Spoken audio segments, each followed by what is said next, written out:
విషఫలం. ఒకానొక దేశంలో రసార్ణవుడనే ఘనవైద్యుడు ఉండేవాడు. ఆయనది అమృతహస్తం, గొప్ప అనుభవం కలవాడు. ఆయన చేతిలో కుదరని వ్యాధి అంటూ లేదు. ఒకసారి ఆయనకు ఒక ఆలోచన కలిగింది.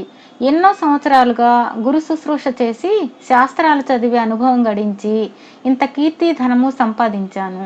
అనుసృతంగా వచ్చే విద్య గనుక ఈడు తీయకుండా నా కుమారుడు వైద్యం సాగిస్తున్నాడు. కానీ నాడీ పరీక్ష చేయాలన్నా, అసాధ్య రోగాలకు చికిత్స చేయాలన్నా వాడికి కష్ట సమస్య అవుతుంది. వ్యాధిని బట్టి మందు నిర్ణయించటానికి కాస్తా కూస్తా జ్ఞానం చాలదు. దీనికి దైవానుగ్రహం ఉండాలి కదా అనుకున్నాడు. ఈ ఉద్దేశం కలగ్గానే రసార్ణవుడు తన వృత్తి కుమారుడు సోమదత్తుడికి అప్పగించి అరణ్యాలకు పోయి తపస్సు ప్రారంభించాడు. 3 సంవత్సరాల తర్వాత ఒకనాడు అశ్విని దేవతలకు ఆయనకు ప్రత్యక్షమై కోరిక ఏమిటో చెప్పమన్నారు. అందుకు రసార్ణవుడు సమస్త వ్యాధులు నయమయ్యే ఒకే ఒక సాధనం నాకు అనుగ్రహించండి అన్నాడు. అప్పుడు అశ్విని దేవతలు అతనికి ఒక విత్తనం ఇచ్చారు. దీన్ని పాతిపెట్టు. ఈ వృక్షం తాలూకు ఆకుల రసం వాడితే సమస్త రోగాలు కుదురుతాయి. దీని ఫలం సేవిస్తే స్వర్గ సౌఖ్యం లభిస్తుంది. కానీ స్వార్థం విడిచి లోకోపకారం కోసమే దీన్ని ఉపయోగించాలి అని చెప్పి అదృశ్యమయ్యారు. రసార్ణవుడు సంతోషించి వెంటనే ఇంటి పెరట్లో దేవతలు ఇచ్చిన విత్తనం పాతిపెట్టాడు. చూస్తుండగానే అది మొలకెత్తి వృక్షమై ఆకులతో నిండిపోయింది. దాని చిటారు కొమ్మని ఒకే ఒక ఎర్రని పండు ఉన్నది. ఆ చెట్టు ఆకులతో రసార్ణవుడు వైద్యం చేస్తూ మునుపటి కంటే ఎక్కువగా ఖ్యాతి ధనము సంపాదించాడు. అతని కుమారుడైన సోమదత్తుడికి కూడా ఈ చెట్టు ఆకులను గురించి మాత్రమే తెలుసు. పైన ఉండే పండును గురించి ఎవరైనా అడిగితే అది విషఫలం అని రసార్ణవుడు చెబుతూ ఉండేవాడు. సోమదత్తుడికి ఈ సంగతి మాత్రమే తెలుసు. ఇలా ఉండగా రసార్ణవుడికి వృద్ధాప్యం వచ్చేసింది. మరణ సమయమందు కొడుకుని దగ్గరకు పిలిచి, నాయనా, నేను కష్టపడి సంపాదించిన ఈ వృక్షం తాలూకు మహిమ నీకు తెలుసు కదా. వైద్య వృత్తి సాగించి అందరికీ పూర్ణారోగ్యం కలగజేసి నువ్వు సుఖంగా కాలక్షేపం చెయ్యి. మన కుటుంబం పేరు నిలబెట్టు అని చెప్పాడు. అప్పుడు సోమదత్తుడు, నాయనా, ఆకుల పసరే ఎంత అద్భుతమైన గుణమిస్తున్నది కదా, చిటారు కొమ్మన ఉన్న ఆ పండు ఎందుకు విషఫలమైంది అని అడిగాడు. అందుకు రసార్ణవుడు, సోమ, ఆ రహస్యం చెప్పడానికే నిన్నెప్పుడు పిలిచాను. వైద్య మర్మం రెండో వాడికి తెలియనివ్వకూడదు. అందుకని ఆ పండు విషఫలం అని అందరితో చెబుతూ వస్తున్నాను. కానీ నిజానికి అది అమృత ఫలం. అది తిన్న వాళ్ళకి అమరత్వమే సిద్ధిస్తుంది. వాళ్ళు దేవతలతో సమానంగా అవుతారు. దీన్ని గుట్టుగా ఉంచు సుమా, నాకు కాలం సమీపిస్తున్నది. అందుకే దీన్ని నీకు వెల్లడి చేశాను అని చెప్పాడు. ఈ మాటలు వినగానే సోమదత్తుడు, నాన్నగారు, ఎంత చక్కని అవకాశం. కాలం సమీపించిందని మీరెందుకు బెంగ పెట్టుకుంటున్నారు? కష్టపడి సంపాదించుకున్న ఫలం మీరే తిని ఎందుకు అమరత్వం పొందకూడదు? వరప్రసాదంగా వచ్చిన ఈ అపురూప ఫలం ఇతరులకు ఎవళ్ళకో ఇవ్వడం ఏమిటి అని ఆత్రంగా అడిగాడు. అందుకు తండ్రి, కుమారా, చెప్పేది శ్రద్ధగా విను. బ్రహ్మ పోసిన ఆయుష్ తీరిపోగానే జీవులందరూ ఈ లోకం వదిలి వెళ్ళిపోవలసిందే.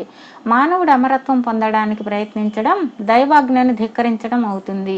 అది అలా ఉంచి ఇప్పుడు ఈ ఫలాన్ని గురించిన కీలకాలు నీకు తెలుసుకోవాలి. లోకోపకారం కోసం వాడినప్పుడే ఆ ఫలం మహత్తు, కానీ దాన్ని సంపాదించిన నేను స్వార్థం కోసం ఉపయోగించకూడదు. రెండోది, ఆ ఫలం కోసివేస్తే అసలు మొత్తం చెట్టు మహిమే పోతుంది. పండు చెట్టును ఉన్నంత కాలమే ఆకుల గుణం జ్ఞాపకం ఉంచుకో అన్నాడు. ఇలా చెప్పి రసార్ణవుడు కన్ను మూశాడు. తండ్రి ఆజ్ఞను అనుసరించి సోమదత్తుడు చెట్టు రహస్యం గుట్టుగా ఉంచి వైద్యం చేసుకుంటూ కాలక్షేపం చేస్తున్నాడు. తండ్రి చెప్పినట్టే ఆ చిటారు కొమ్మన ఉండేది విషఫలం అని అడిగిన వాళ్ళందరితో చెబుతూ ఉండేవాడు. సోమదత్తుడి ఖ్యాతి దేశ దేశాలకు పాకిపోయి చివరకు కౌశేయపురాన్ని పాలించే గుణవర్మ చెవిన పడింది. గుణవర్మ చాలా కాలంగా తీవ్రమైన కడుపు నొప్పితో బాధపడుతున్నాడు. ఎటువంటి ఘనవైద్యులు ఏమీ చేయలేకపోయారు. అందుచేత సోమదత్తుని గురించి వినగానే గుణవర్మ మంత్రి సౌమంతాది పరివారంతో వైద్యులుండే ఉత్తరప్రదేశానికి బయలుదేరాడు. గుణవర్మకు ఒక్కగానొక్క కుమార్తె మైథిలి. తండ్రిని విడిచి క్షణం కూడా ఎక్కడా ఉండలేదు కనుక ఇప్పుడు తండ్రి వెంట వస్తానని పట్టుబట్టింది. కాదనలేక గుణవర్మ సరే రమ్మన్నాడు. ప్రత్యేకించి తోటలో వేసిన డేరాలలో గుణవర్మ బస చేసి వైద్యుడికి కబురు చేశాడు. గుణవర్మన్ గురించిన భోగట్ట అంతా సోమదత్తుడికి ఇంతకు ముందే తెలుసు కనుక రాజుగారి పిలుపు వచ్చిందనగానే స్వార్థ పిశాచి పట్టుకుంది. ఎప్పుడు ఎవరు పిలిచినా మూలికా పత్రాలు చేత పట్టుకు వెళ్లే సోమదత్తుడు ఇప్పుడు రాజదర్శనానికి ఉత్త చేతులతో వచ్చాడు. గుణవర్మ వైద్యుని ఎంతో గౌరవించి తన బాధ నయం చేస్తే కోరిన బహుమతి ఇస్తానన్నాడు. రాజు నోటి నుంచి మాట ఎప్పుడు వస్తుందా అని సోమదత్తుడు కనిపెట్టుకుని ఉన్నాడు. మీ వ్యాధి నయం చేయడం అనేది పెద్ద విషయం కాదు, నాకు కుదిరిస్తే మీ మాట నిలబెట్టుకుంటారా అని రెట్టించాడు సోమదత్తుడు. మా మాటకు తిరుగులేదు, కోరుకున్న బహుమతి ఇస్తాం అంటూ రాజు స్పష్టంగా వాగ్దానం చేశాడు. ఈ పూత తీసుకుని సోమదత్తుడు వెంటనే మీ అమ్మాయిని నాకిచ్చి పెళ్లి చేయాలి అన్నాడు తడుముకోకుండా. రాజు తబ్బిబ్బైపోయాడు. వైద్యుడు ఇటువంటి కోరిక కోరతాడని అతని కలలో కూడా అనుకోలేదు. చూడబోతే సోమదత్తుడు నల్లటివాడు, నడివయసువాడు, పైగా అనాకారి. ఇప్పుడు గుణవర్మ వైద్య ప్రవీణ, మీ కోరిక తీర్చడానికి సాధ్యం కాదు. ఈ బాధతోనైనా చచ్చిపోతాను కానీ నా కుమార్తె జీవితం మాత్రం నాశనం చేయలేను అని ఖచ్చితంగా చెప్పేశాడు. అందుకు సోమదత్తుడు, రాజా, ఏళ్ల తరబడి యాతన అనుభవిస్తున్నారు. గంట సేపట్లో మంత్రించినట్టుగా మీ వ్యాధి తీసి పారవేస్తాను, సుఖంగా ఉంటారు, బాగా ఆలోచించుకుని కబురు చేయండి అని చెప్పి వెళ్ళిపోయాడు.